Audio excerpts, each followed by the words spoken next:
പവിത്രം സീരിയലിന്റെ latest episode review ആണ് പറയുന്നത്. അങ്ങനെ വിക്രത്തിനെ ഇല്ലാതാക്കിയാൽ പോലും വേദ ഒരിക്കലും ആ വീട്ടിൽ നിന്നും തിരിച്ചു വരില്ല. വിക്രത്തിന്റെ വിധവയായിക്കൊണ്ട് തന്നെ എന്നും വിക്രത്തിന്റെ വീട്ടിൽ തന്നെ താമസിക്കുമെന്നൊക്കെ ശ്രീകാന്തിനെ വെല്ലുവിളിക്കാട്ടെ. അതോടുകൂടെ തന്നെ വിക്രത്തിനെ വേദ വെറുക്കുന്ന ഒരു സാഹചര്യം ഉണ്ടാക്കണമെന്നൊക്കെ ശ്രീകാന്ത് തീരുമാനിക്കും. ശ്രീകാന്തിനെ ഒരു പെണ്ണ് കേസിൽ കുടുക്കിയിട്ട് വേദയുടെ മനസ്സിൽ തെറ്റിദ്ധാരണ ഉണ്ടാക്കിക്കൊണ്ട് വേദയെ തിരിച്ച് വീട്ടിലേക്ക് തന്നെ കൊണ്ടുവരണമെന്നൊക്കെ തന്നെയായിരിക്കട്ടെ ശ്രീകാന്തിന്റെ ലക്ഷ്യം. അതിനു വേണ്ടിയിട്ട് വിനായകനെ ഉപയോഗിച്ച് നല്ലൊരു മാസ്റ്റർ പ്ലാൻ തന്നെ ശ്രീകാന്ത് തയ്യാറാക്കുന്നുണ്ട്.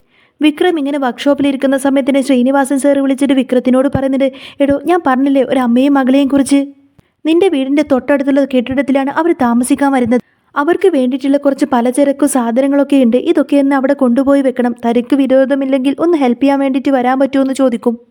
അന്നേരം വിക്രം പറഞ്ഞിട്ട് അതിനെന്താ സാർ, ഞാൻ പോവാം, ഞാൻ ഹെൽപ്പ് ചെയ്യാമെന്നൊക്കെ പറഞ്ഞുകൊണ്ട് തന്നെ വിക്രം അവിടെ നിന്നങ്ങ് പോവാട്ടെ അങ്ങോട്ടേക്ക്.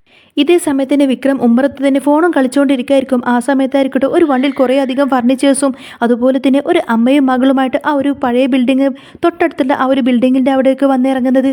അമ്മയും മകളെയും കണ്ടുകൊണ്ട് തന്നെ നന്ദിനി ആകെ ഷോക്കാവുന്നുണ്ട്. എന്നിട്ടിങ്ങനെ മനസ്സിൽ ചിന്തിക്കുന്നുണ്ട്, ഓ ഇനി മുതൽ ഈ ഒരു പുതിയ വീട്ടിൽ ഇവരാണോ താമസിക്കുന്നത്, കണ്ടിട്ട് വലിയ ജാടകളാണെന്നാണ് തോന്നുന്നത്. നന്ദിനി അതിങ്ങനെ നോക്കി നിൽക്കുന്ന സമയത്തായിരിക്കട്ടെ സുധാകര മാഷും കമലമ്മയും അങ്ങോട്ടേക്ക് വരുന്നത്. ആ സമയത്തിന് നന്ദിനി ചോദിക്കുന്നുണ്ട്, അമ്മേ ഇത്ര നാളായിട്ട് ആ വീട്ടിൽ ആ ഒരു താമസമുണ്ടായിരുന്നില്ല. നന്ദിനി വീണ്ടും അവരെ നോക്കി നിൽക്കുന്ന സമയത്തായിരിക്കട്ടെ വേദയും അങ്ങോട്ടേക്ക് വരുന്നത്. നന്ദിനി പറയുന്നുണ്ട്, അവൾ ആരാന്ന് അവളുടെ വിചാരം, വലിയ സിനിമാ നടിയെ പോലെയുണ്ട് എന്ന് പറയുന്ന സമയത്തിന് കമലൻ ചോദിക്കുന്നുണ്ട്, നന്ദിനി നീ ആരെക്കുറിച്ചായി പറയുന്നത്? അന്നേരം നന്ദിനി പറയുന്നത്, ദേ കണ്ടില്ലേ അപ്പുറത്തെ വീട്ടിൽ താമസിക്കാൻ വന്നവരെ പറ്റിയാ പറയുന്നത് എന്ന് പറയും. ഏതായാലും അവരുടെ മട്ടും ഭാവം കണ്ടിട്ട് അവരത്ര വെടിപ്പാണെന്നൊന്നും എനിക്ക് തോന്നുന്നില്ല എന്ന് നന്ദിനി പറയുന്ന സമയത്തിന് കമലമ്മ പറയുന്നുണ്ട്, എന്തിനാ നന്ദിനി നീ ആവശ്യമില്ലാതെ മറ്റുള്ളവരെ കുറിച്ചിട്ട് ഇങ്ങനെയൊക്കെ പറയുന്നത്? അല്ലെങ്കിലും നീ ആരെ കണ്ടാലാ കുറ്റം പറയാത്തത്? നിനക്ക് ആ കുട്ടിയെ പറ്റിയിട്ട് എന്തെങ്കിലും അറിയാമോ? ആ കുട്ടിനെ പറ്റിയിട്ട് യാതൊരു ചുക്കും അറിയാതെയാണ് നീ ആ കുട്ടിയെ പറ്റിയിട്ട് ഇങ്ങനെ കുറ്റം പറയുന്നത്. അതൊക്കെ നോക്കിയിട്ടും കണ്ടിട്ട് നിനക്ക് എന്ത് കിട്ടാനാ നന്ദിനി എന്നിങ്ങനെ കമലമ്മ ചോദിക്കുന്ന സമയത്തിന് നന്ദിയെ പെട്ടെന്ന് വേദ ഇങ്ങനെ തുറപ്പിച്ച് നോക്കിയിട്ട് പറയുന്നത്, എല്ലാം കണക്കാന്നിങ്ങനെ ഇരിക്കും. നന്ദിനി ഇങ്ങനെ പുറത്തേക്ക് നോക്കി നിൽക്കുന്ന സമയത്തിന് വിക്രം ആ ഒരു വീട്ടുകാരുടെ അടുത്തേക്ക് ചെല്ലുന്നത് നന്ദിനി കാണും. നന്ദിനി പറയുന്നത്, ദേ അമ്മേ ഒന്നിങ്ങോട്ടേക്ക് വന്നേ, ദേ ആരാ അവിടെ നിൽക്കുന്നത് നോക്കിയൊക്കെ, വിക്രം തന്നെയല്ലേ നിൽക്കുന്നത്, അല്ല അവരെന്താ ആ വീട്ടിൽ കാര്യം? ഇനി ഒരു പക്ഷേ വിക്രമിന്റെ ആരെങ്കിലും ആണോ അവരെ എന്നിങ്ങനെ നന്ദിനി ചോദിക്കുന്ന സമയത്തിന് വേദയും കമലമ്മയും അങ്ങോട്ടേക്ക് തന്നെ ഇങ്ങനെ നോക്കും. ആ വണ്ടിയിലുള്ള ഫർണിച്ചേഴ്സ് എല്ലാം തന്നെ വിക്രം താഴേക്ക് എടുത്തിട്ട് വീടിന്റെ അകത്തേക്ക് കൊണ്ടുപോയി വെക്കുന്നതും കണ്ടുകൊണ്ട് തന്നെ അമ്പരപ്പോടെ ഇങ്ങനെ നോക്കി നിൽക്കായിരിക്കട്ടെ കമലമ്മയും വേദയും. അന്നേരം നന്ദിനി വേദയൊന്നിങ്ങനെ നോക്കിക്കൊണ്ട് തന്നെ പറഞ്ഞിട്ട്, സത്യം പറ അമ്മ ഇതൊക്കെ ആരാ? ഇനി നമ്മളറിയാത്ത വിക്രത്തിന്റെ മറ്റു പല ബന്ധത്തിലുമുള്ളവരാണോ ഇത് എന്നൊക്കെ ഇങ്ങനെ ചോദിക്കും. അമ്മയ്ക്കെങ്ങാനും ആ പെൺകുട്ടിയെ അറിയാമോ എന്ന് ചോദിക്കുന്ന സമയത്തിന് കമലമ്മ പറഞ്ഞിട്ട്, ഇല്ല ഞാൻ ഇന്നുവരെ ആ പെൺകുട്ടിയെ കണ്ടിട്ടില്ല എന്ന് പറയും.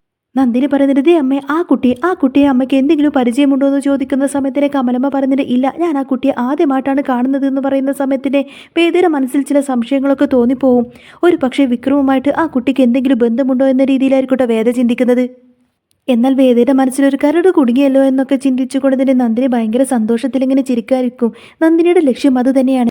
വിക്രം ഏതായാലും ആ ഒരു ഫർണിച്ചറും പിടിച്ചുകൊണ്ട് തന്നെ വീടിനകത്തേക്ക് ഇങ്ങനെ കയറി വരാൻ നോക്കുകയാണ്. എന്നിട്ട് അവിടെ നിൽക്കുന്ന ആ ഒരു പെൺകുട്ടിയോട് ചോദിക്കുന്നുണ്ട്, ഇതൊക്കെ എവിടെ വെക്കാനാന്ന് ചോദിക്കും. ആ സമയത്തിന് ആ ഒരു പെൺകുട്ടി ഒന്നും മിണ്ടാതെ വിക്രത്തിനെ ഇങ്ങനെ നോക്കി നിൽക്കുമായിരിക്കും. കുറച്ചു നേരം കണ്ണിമ വെട്ടാതെ ആ പെൺകുട്ടി വിക്രത്തിനെ ഇങ്ങനെ നോക്കുന്ന സമയത്തിന് എന്താ ഇത് കാര്യം എന്നൊക്കെ ചിന്തിച്ച് വിക്രം ആ ഒരു പെൺകുട്ടിയെ നോക്കും. എന്നാൽ ഇതെല്ലാം തന്നെ കമലമ്മയും വേദയും നന്ദിനിയൊക്കെ അവിടെ നിന്ന് വാച്ച് ചെയ്യുന്നുണ്ടായിരുന്നു. നന്ദിനി പറഞ്ഞിട്ട്, ദേ അമ്മയെ കണ്ടില്ലേ വിക്രം ആ ഒരു പെൺകുട്ടിയുമായിട്ട് സംസാരിച്ചിരിക്കുന്നത്, മിക്കവാറും അവൻ തന്നെയായിരിക്കും ആ ഒരു പെൺകുട്ടിയെ ആ വീട്ടിൽ കൊണ്ടുവന്ന് താമസിപ്പിച്ചേക്കുന്നത്. ഇതേ സമയത്ത് തന്നെ ആയിരിക്കട്ടെ ആ പെൺകുട്ടിയുടെ അമ്മ കാറിൽ വന്നിറങ്ങുന്നത്. എന്നിട്ട് അവളെ കൂട്ടിക്കൊണ്ട് അകത്തേക്ക് പോകും. വിക്രം ഏതായാലും ആ ഒരു പെൺകുട്ടി പറഞ്ഞതനുസരിച്ച് ഫർണിച്ചേഴ്സൊക്കെ കുറച്ചൊക്കെ ഇങ്ങനെ അകത്തേക്ക് കൊണ്ടുപോയി വെക്കും. ആ സമയത്തിന് ആ പെൺകുട്ടിയുടെ അമ്മ കയറി വരുന്ന സമയത്തിന് വിക്രം ചോദിക്കുന്നുണ്ട്, എന്നെ മനസ്സിലായോ എന്ന് ചോദിക്കുന്ന സമയത്തിന്, ആ ശ്രീനിവാസൻ സാർ പറഞ്ഞിരുന്നു എന്ന് പറയും.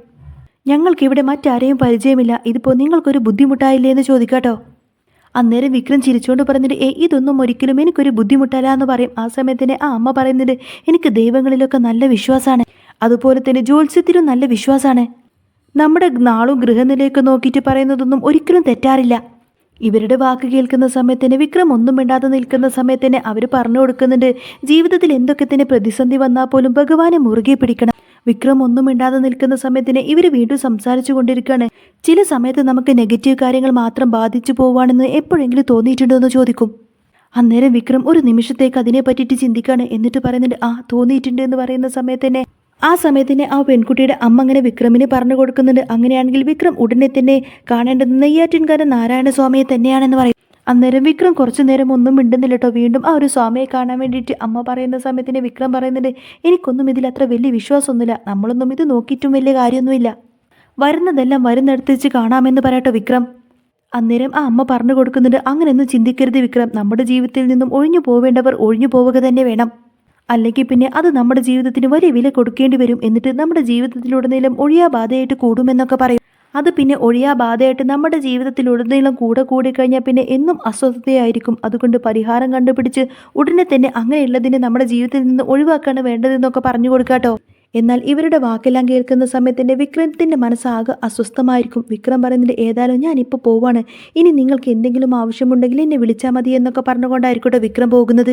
അങ്ങനെ വിക്രം പുറത്തേക്ക് പോകുന്ന സമയത്തിന് ആ അമ്മ അങ്ങനെ മനസ്സിൽ വിചാരിക്കുന്നുണ്ട്, താൻ ഉദ്ദേശിച്ചതുപോലെ വിക്രത്തിനെ കൊണ്ട് കാര്യങ്ങളൊക്കെ നടത്തിയെടുക്കാമെന്നിങ്ങനെ മനസ്സിൽ ചിന്തിച്ചുകൊണ്ട് നിൽക്കുവാണ്.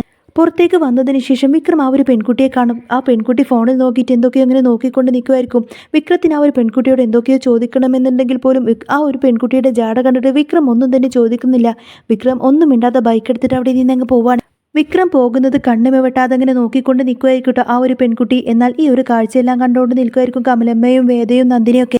വിക്രം അവരുടെ വീട്ടിൽ നിന്ന് അവിടെ നിന്നങ്ങ് പോകുന്നത് കാണുന്ന സമയത്തിന് കമലമ്മ പറയുന്നത്, വിക്രം ഏതായാലും ഇങ്ങോട്ടേക്ക് തിരിച്ചു വരട്ടെ, അവനോട് ചോദിക്കാലോ, അതാരാണെന്ന് ചോദിക്കാലോ എന്ന് പറയുന്ന സമയത്തിന് നന്ദിനി പറയുന്നുണ്ട്, ഇനിയിപ്പോൾ എന്ത് ചോദിക്കാം, അവൻ എല്ലാ കാര്യങ്ങളും അമ്മയോട് പറയാറുള്ളതല്ലേ, എന്നിട്ട് ഇതിനെക്കുറിച്ചിട്ട് അവൻ എന്തെങ്കിലും ഒരു കാര്യം അമ്മയോട് പറഞ്ഞോ? ഇല്ലല്ലോ.